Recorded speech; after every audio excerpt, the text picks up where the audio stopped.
اس نے کہا ٹکڑے کر دوں گا راجپال اگر ٹیڑھی نگاہ سے دیکھا میرے رسول کو۔ جس نے قریب کھڑے ہو کے دیکھا اس کا نام عمر بن خطاب تھا، اور جو 14 صدیوں کے فاصلے پہ کھڑا تھا اس کا نام عامر چیمہ تھا۔ جس نے قریب کھڑے ہو کر کے دیکھا وہ حضور کے غلام تھے اور صحابہ تھے، اور جس نے 14 صدیوں کے فاصلے پہ کھڑے ہو کر کے دیکھا ملازم تو پولیس کا تھا۔ اس نے کہا تو گورنر ہے تو میں محمد کا نوکر ہوں، میں کاٹ کے ٹکڑے کر دوں گا اگر تیری نظر سے بھی دیکھا تو کہا کوئی قریب سے دیکھے پھر بھی واری جائے، دور سے دیکھے پھر بھی واری جائے، تو مجھے میرا یار نہیں ڈٹھا جنہوں ویک کے چند شرم آوے۔ کہا کیا بتاؤں، یہ وہ قریب سے بھی سونا اور دور سے بھی سونا۔ اچھا اس نے حضور کا حلیہ بیان کیا، ام مابت میرے بچے تیرے پہ قربان، ام مابت میری نسلیں فدا تیرے ایک ایک جملے پہ۔ حضور کا حلیہ بیان کیا اور حد کر دی ام مابت نے۔ دعا کرو اللہ ہمیں حضور کی زیارت نصیب فرما دے۔ یا اللہ واسطہ ڈالتے ہیں ام مابت کا، ہمیں حضور کی زیارت دے دے۔ یہ آنکھیں اس قابل تو نہیں ہیں لیکن مالک تو کرم کر، ہم تیرے محبوب کا نام لے رہے ہیں، ام مابت کا صدقہ حضور کی زیارت دے دے۔ اچھا ام مابت نے حضور کا حلیہ بیان کیا، مبارک کا حلیہ بیان کیا۔ ام مابت حلیہ بیان کر کے فارغ ہوئی تو بچہ بولا امی وہ بکری والی بات سنائی نہیں، جو بکری کی پشت پہ ہاتھ پھیرا تھا مبارک نے وہ تو بات نہیں سنائی۔ اللہ اکبر۔ اب ابو مابت کہتا تم نے زیادتی کیا میرے سے، جب مبارک آیا تو مجھے بلایا کیوں نہیں، اس کو میں بھی دیکھنا چاہتا تھا۔ اب میں بکریاں دودھ لے کر نہیں جاؤں گا، قریب قریب رہا کروں گا، کبھی مبارک آئے نا تو مجھے بلا لینا۔ اب وہ سارے گھر کے افراد مبارک کا انتظار کرتے ہیں۔ ابو مابت کہتا ہے ایک بار ہی آ جائے، جن لوگوں نے مدینہ نہیں نہ دیکھا ہوتا وہ کہتے ہیں ایک بار مدینے بلا لے مولا پھر پاویں جان کٹ لے، اور جنہوں نے دیکھ لیا ہوتا وہ کہتے ہیں یا اللہ بار بار بولا۔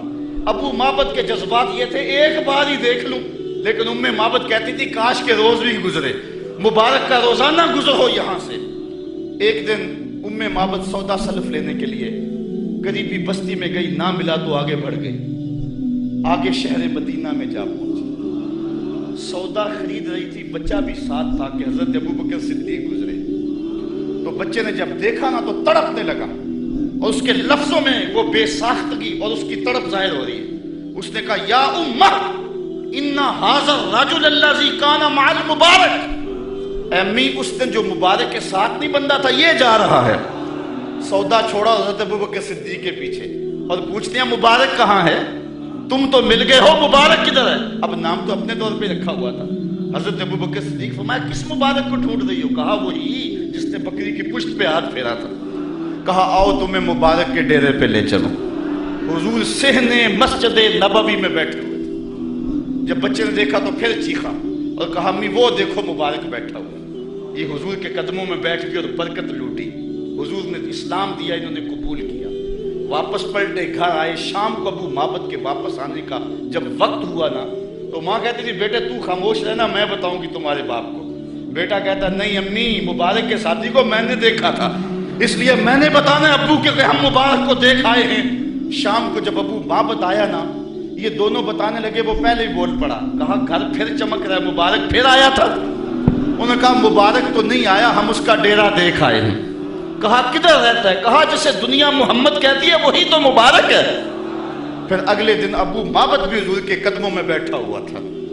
وہ بکری ام مابت کے پاس عام و رمادہ تک زندہ رہی۔ اہل سیر لکھتے ہیں کہ حضرت عمر کے دور میں ایک سال آیا تھا جب قحط پڑا تھا اور درخت بھی سوکھ گئے تھے، جانوروں کی چھاتیاں بھی خشک ہو گئی تھی، کنووں کے پانی بھی نیچے چلے گئے تھے، حوض بھی خشک ہو گئے تھے، کہیں سے پانی کا کوئی قطرہ نہیں ملتا تھا، لیکن ام مابت کے ڈیرے سے بکری کا دودھ مل جاتا تھا، کیونکہ حضور علیہ السلام نے اس بکری پر اپنا دست شفا پھیرا تھا، اپنا دست برکت پھیرا تھا۔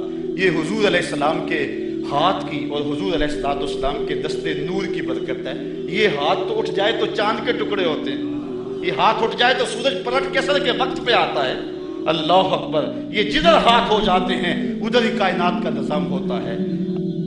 صحیح مسلم میں روایت ہے جو میرے اوپر ایک مرتبہ درود پڑھتا ہے اللہ اس پہ 10 رحمتیں نازل کرتا ہے۔